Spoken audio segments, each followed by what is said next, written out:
Assalamualaikum warahmatullahi wabarakatuh. Ensiklopedia Al-Fatih kembali ke hadapan Anda untuk berbagi info Islami. Semoga menginspirasi aktivitas Anda hari ini.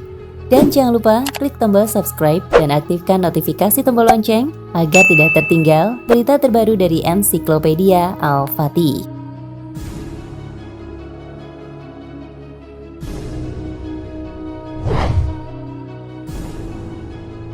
Sesudah Nabi Harun dan Nabi Musa wafat, kaum Bani Israel dipimpin oleh Yusha bin Nun.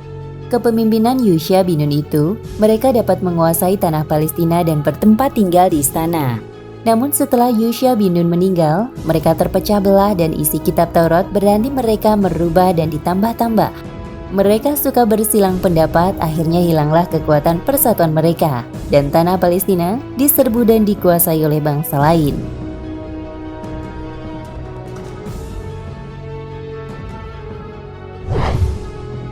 Bani Israel menjadi bangsa jajahan yang tertindas. Mereka merindukan datangnya seorang pemimpin yang tegas dan gagah berani untuk berperang melawan penjajah. Pada suatu hari mereka pergi menemui Nabi Samuel untuk meminta pendapat. "Wahai Samuel, angkatlah salah seorang di antara kami sebagai raja yang akan memimpin kita berperang melawan penjajah. Aku khawatir bila sudah mendapat pemimpin yang dipilih Allah Subhanahu wa Ta'ala, kalian justru tidak mau berangkat berperang," kata Nabi Samuel.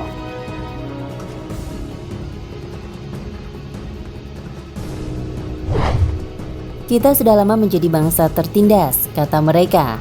"Kita tidak mau menderita lebih lama lagi. Kita harus menegakkan agama Allah." Karena didesak oleh kaumnya, Nabi Samuel kemudian berdoa kepada Allah.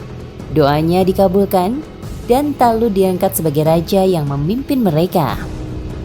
Begitu nama Talut diucapkan oleh Nabi Samuel, mereka justru menolak, karena nama Talut tidak begitu dikenal. Ia hanya seorang petani biasa, dan malah bisa digolongkan orang yang miskin. Nabi Samuel kemudian menjelaskan bahwa walaupun Talut itu petani biasa, namun ia pandai strategi perang. Tubuhnya kekar dan kuat serta pandai ilmu tata negara. Akhirnya mereka pun mau menerima Talut sebagai raja mereka.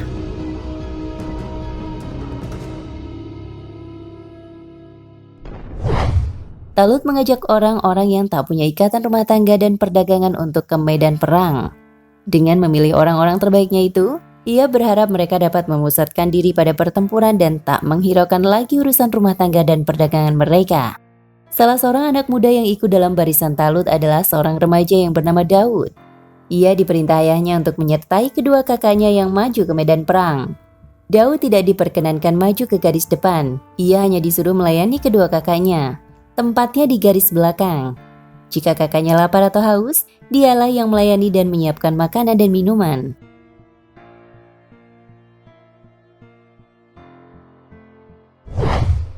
Tentara Talut sebenarnya tidak seberapa banyak. Jauh lebih besar dan lebih banyak tentara Jalut sang penindas. Tentara Talut gemetar sekali melihat keperkasaan musuh-musuhnya itu. Demi melihat tentaranya ketakutan, Talut berdoa kepada Allah Subhanahu wa Ta'ala. "Ya Tuhan kami, curahkanlah kesabaran atas diri kami, dan kokohkanlah pendirian kami, dan tolonglah kami terhadap orang-orang kafir."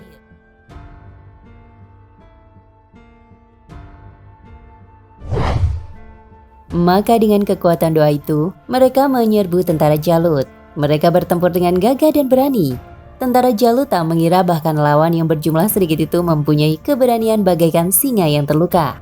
Akhirnya Jalut dapat diporak-porandakan dan lari cerai-berai.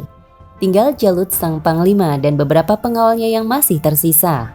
Talut dan pengikutnya tak berani berhadapan dengan raksasa itu. Lalu diumumkannya oleh Talut bahwa siapa yang dapat membunuh Jalut, maka ia akan diambil sebagai anak menantu.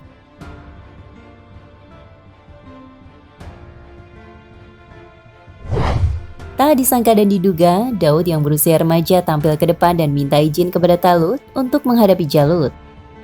Mula-mula Talut ragu, mampukah Daud yang masih muda itu bisa mengalahkan Jalut? Namun setelah didesak oleh Daud, ia mengizinkan anak muda itu maju ke medan perang.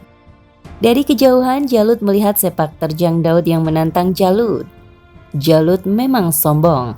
Ia telah berteriak berkali-kali menantang orang-orang Israel untuk berperang tanding. Ia juga mengejek bangsa Israel sebagai bangsa pengecut dan hinaan lainnya yang menyakitkan hatinya. Tak lama beberapa waktu, tiba-tiba Nabi Daud muncul di hadapan Jalut. Jalut tertawa terbahak-bahak melihat anak muda itu menantangnya duel. Daud tidak membawa senjata tajam, senjatanya hanya ketapel saja.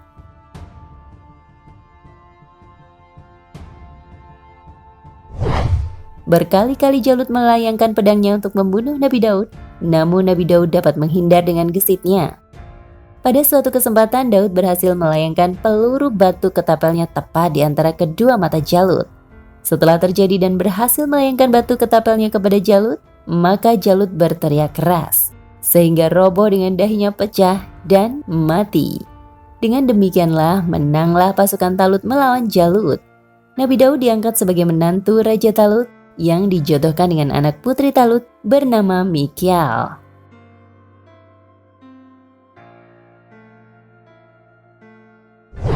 Nah pemirsa Ensiklopedia Al-Fatih, sampai di sini perjumpaan kita kali ini. Semoga menginspirasi.